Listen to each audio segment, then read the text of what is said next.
welcome to the December Art Bento Box video. So I'm really super excited about the December box because it has one of my favorite products in it. So either you have just gotten your box or you're about to get it soon because I shipped them out on December 9th. But let's take a peek of what's inside the December box and then we'll get to the project video. So I of course have the menu card and it goes through all the supplies in the box. And then I have all of the supplies wrapped up in this box, so we'll go through them. We have some acrylic paint, apple barrel. We have, oh yes, a mini jelly plate. Woo! I love jelly plates. We have a watercolor fat pencil in here. Mr. Bilo watercolor pencils. And a little roller that we're going to use as a brayer for the jelly plate. And of course the pack of ephemera and the pack of paper. So these are both chock full of awesome stuff. I'm really excited about that. And I'm going to go ahead and put this one aside because I have everything unwrapped and ready to go in this box that I'm going to use for the project video.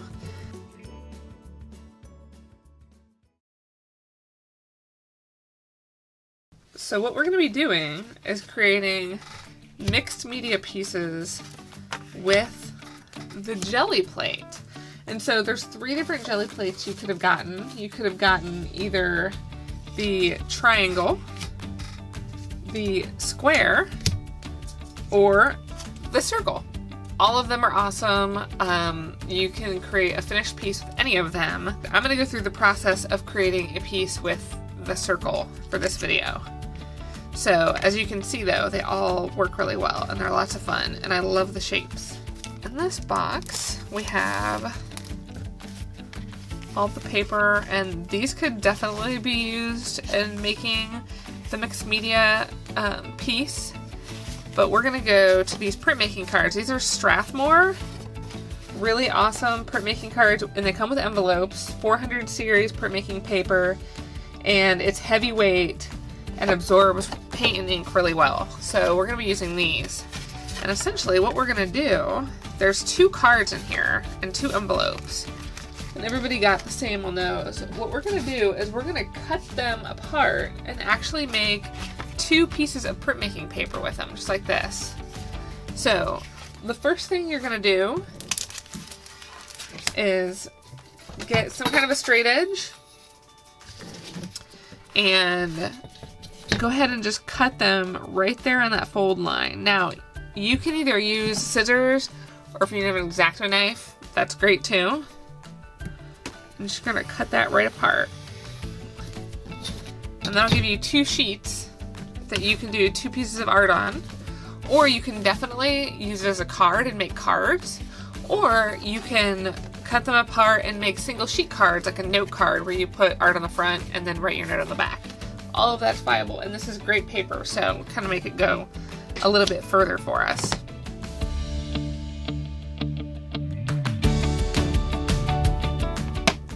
So I'm also going to open this ephemera pack. It has a bunch of stuff in it this time. A bunch of little things. I gotta get some red in there, gotta get some snowflakes. Since I'm in Indiana, I love the snow here. Got some stamps, card, an old photo. This is a really fun find. I found these sheets from an old journal. So this is from December 28th, 1953. Some of them do have writing on them. This one doesn't. And then there's a little piece of magazine in everybody's ephemera pack, and I will show you why. It's specifically for this project. What we're going to do first is the jelly plate comes with these plastic sheets. You can use it on top of the plastic sheet. It's nice because this can make a little bit of mark. There's an oil on here that can make a mark on paper, so I always leave it on a plastic sheet. Or what I do a lot is I use a clipboard. These clear plastic clipboards. I got this for like $2 somewhere.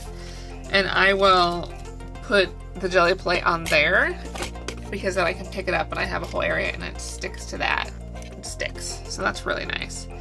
But for this video, we're going to leave it on the plastic sheet.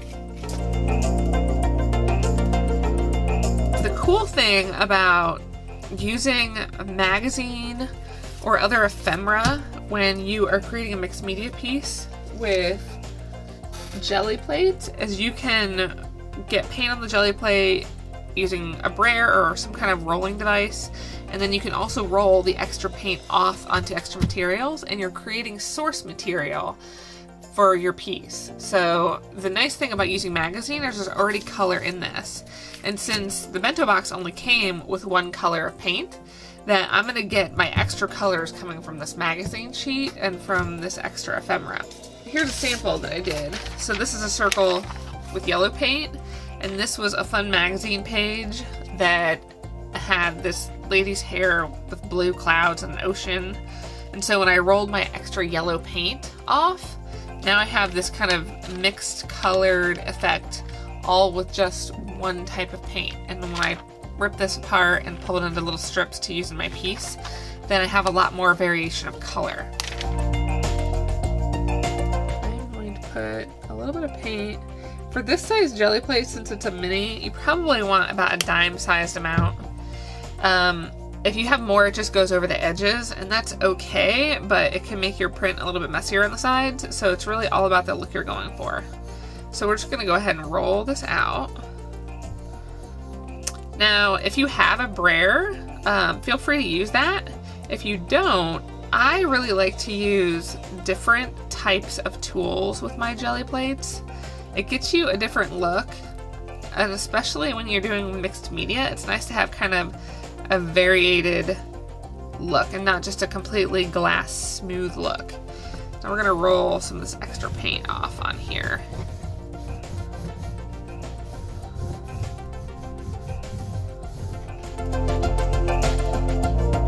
And then I also like to use kind of household little tools. I have this piece of toilet paper roll. I have a cork. You can see I have paint on there from another project.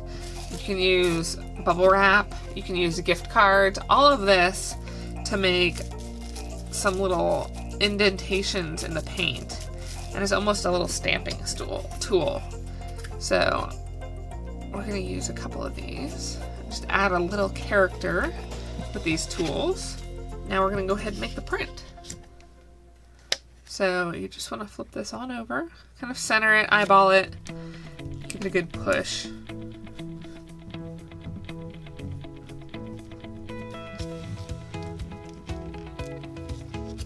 There we have our print. We are starting to get a nice texture in there. You can see the little bit of bubble wrap. You can see where I put that little sliced toilet paper roll in there.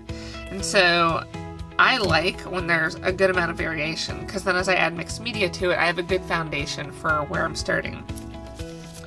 I do want to get a little more paint onto this magazine and tear this in half, and some ephemera. So I'll just go ahead and put paint right on here and use this tool, move this to the side while it dries. Use this tool to kind of roll it on around. I might put some on here as well. I'm going to use this to kind of stamp.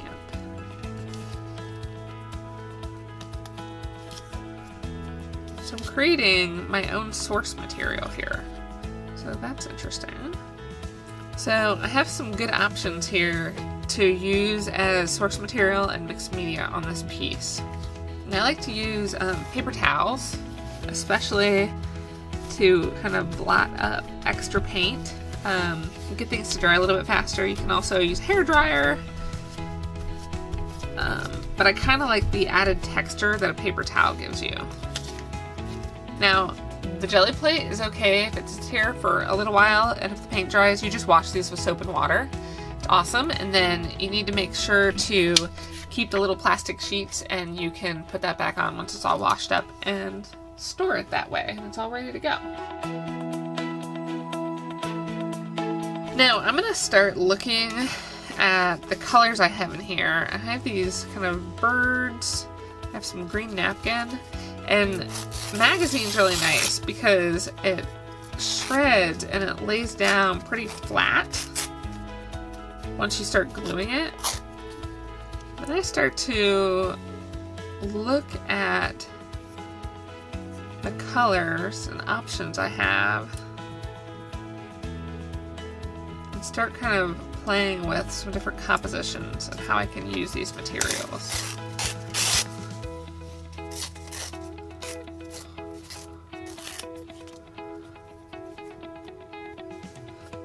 I like to overlap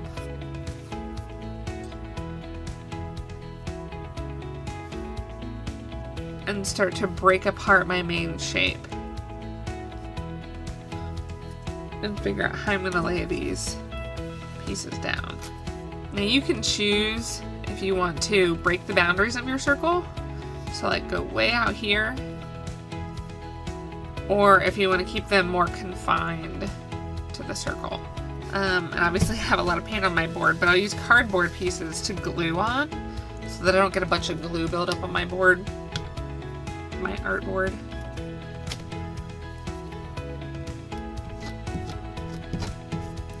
Once I find some pieces I like, I start to glue them down.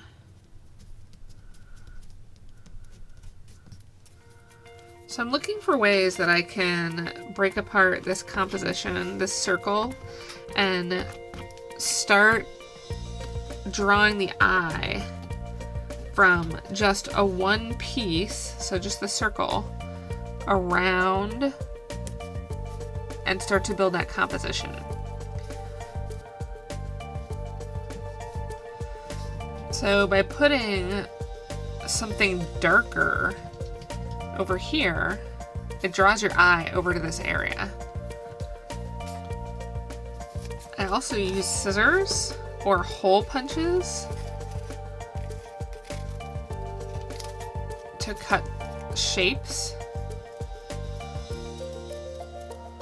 So we're going to cut some circles.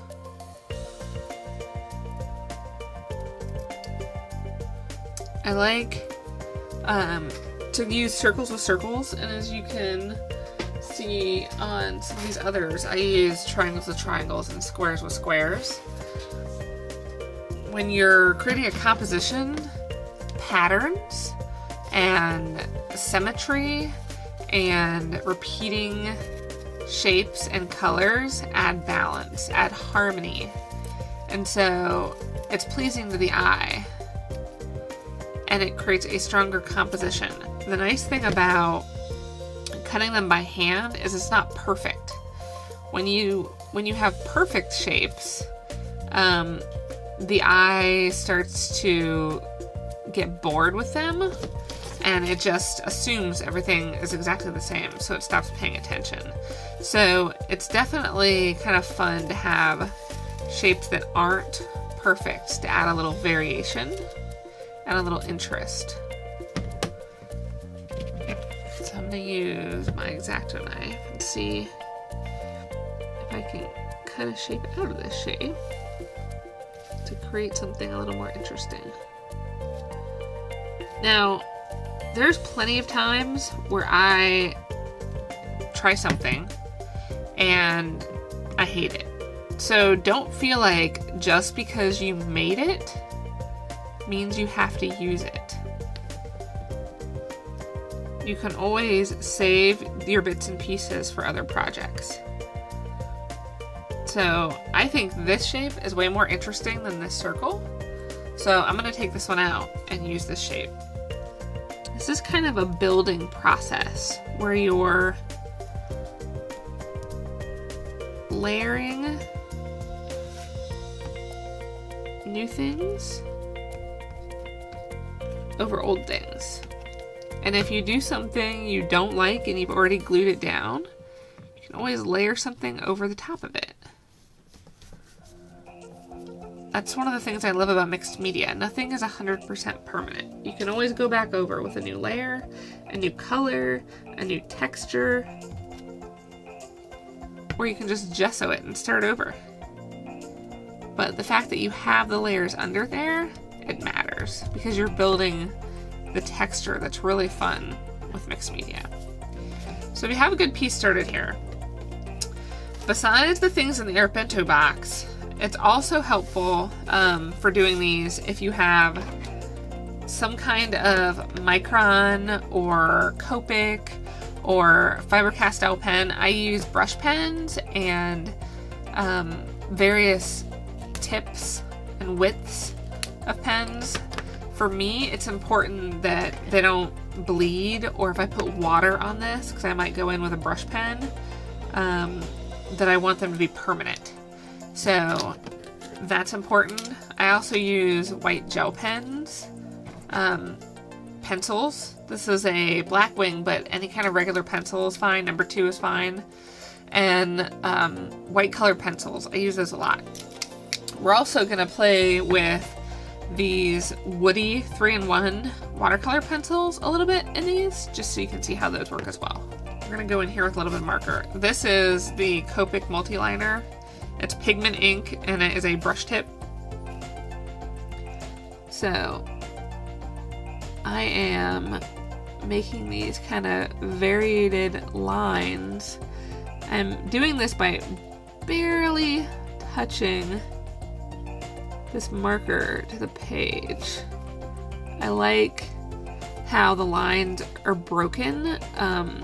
It's kind of like the actual print itself, how it's kind of broken up.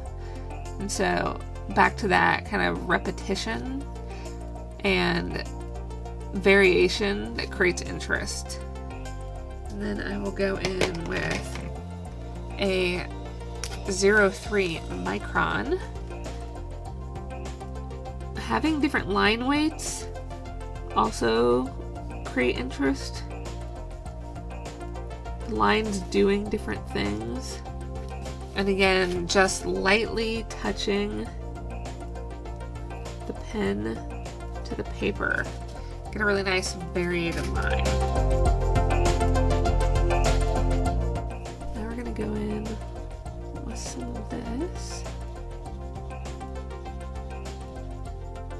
And since this is water soluble, I have a paintbrush that I'm gonna go in here with.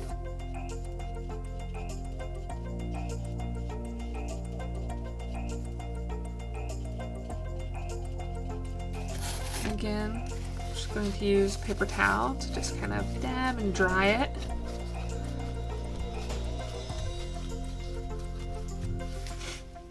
I'm going to add a little more over here,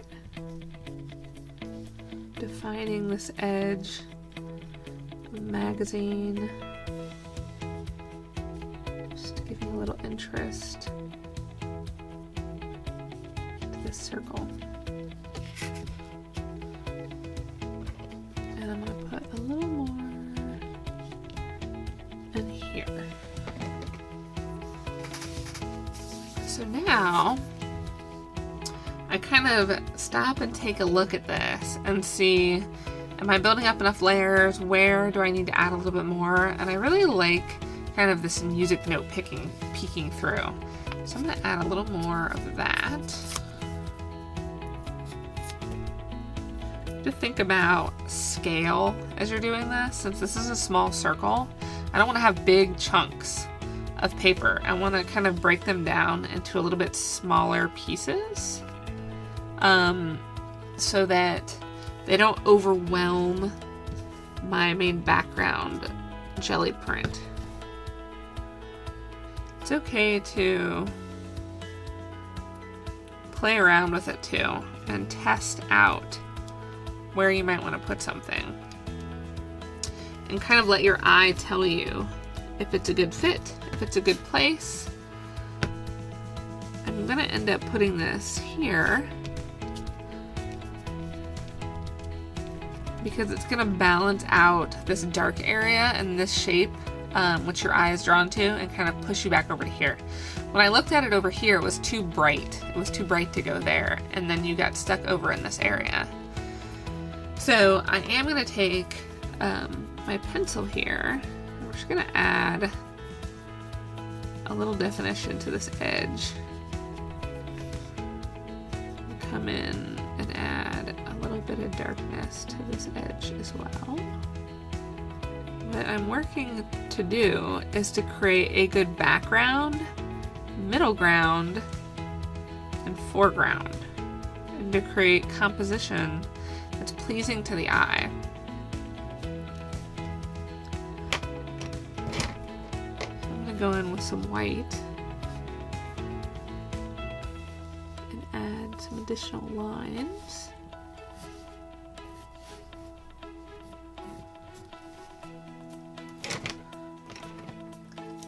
And then some white gel pen. This is a Uniball Signo Broad white gel pen. This is my very favorite gel pen. This brand, I have a whole bunch of them, so not this exact pen, but this brand.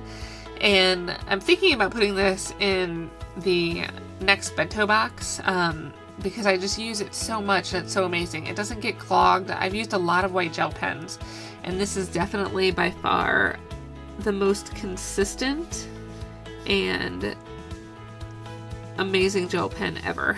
Really, it's so awesome.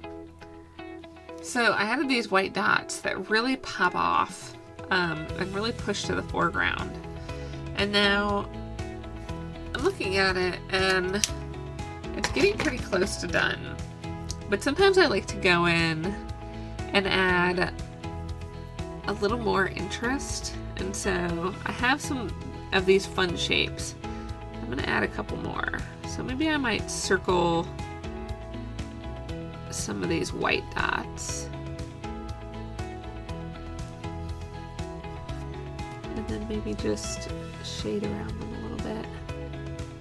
Just to add a little bit of a hand touch and a little more interest to some of the areas to draw the eye from a composition standpoint. And I believe we are done. So don't forget to throw your pen. So the last thing I do is sign it. And I really like to sign it down here on the bottom right. I think it really helps to balance out and make it a good place to sign it. So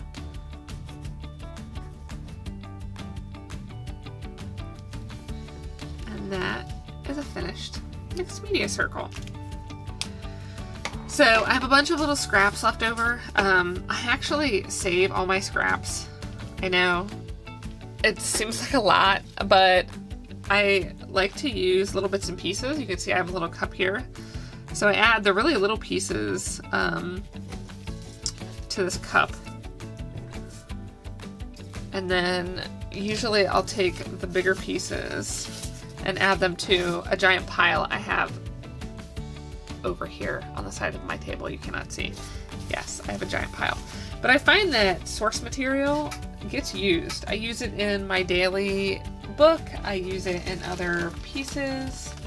And I just want to show you the source material.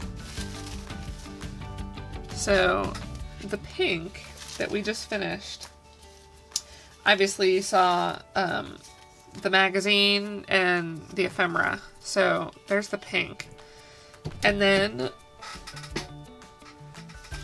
this blue one, so magazine,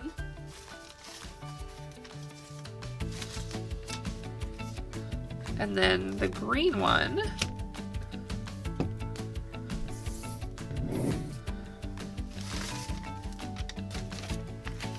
magazine.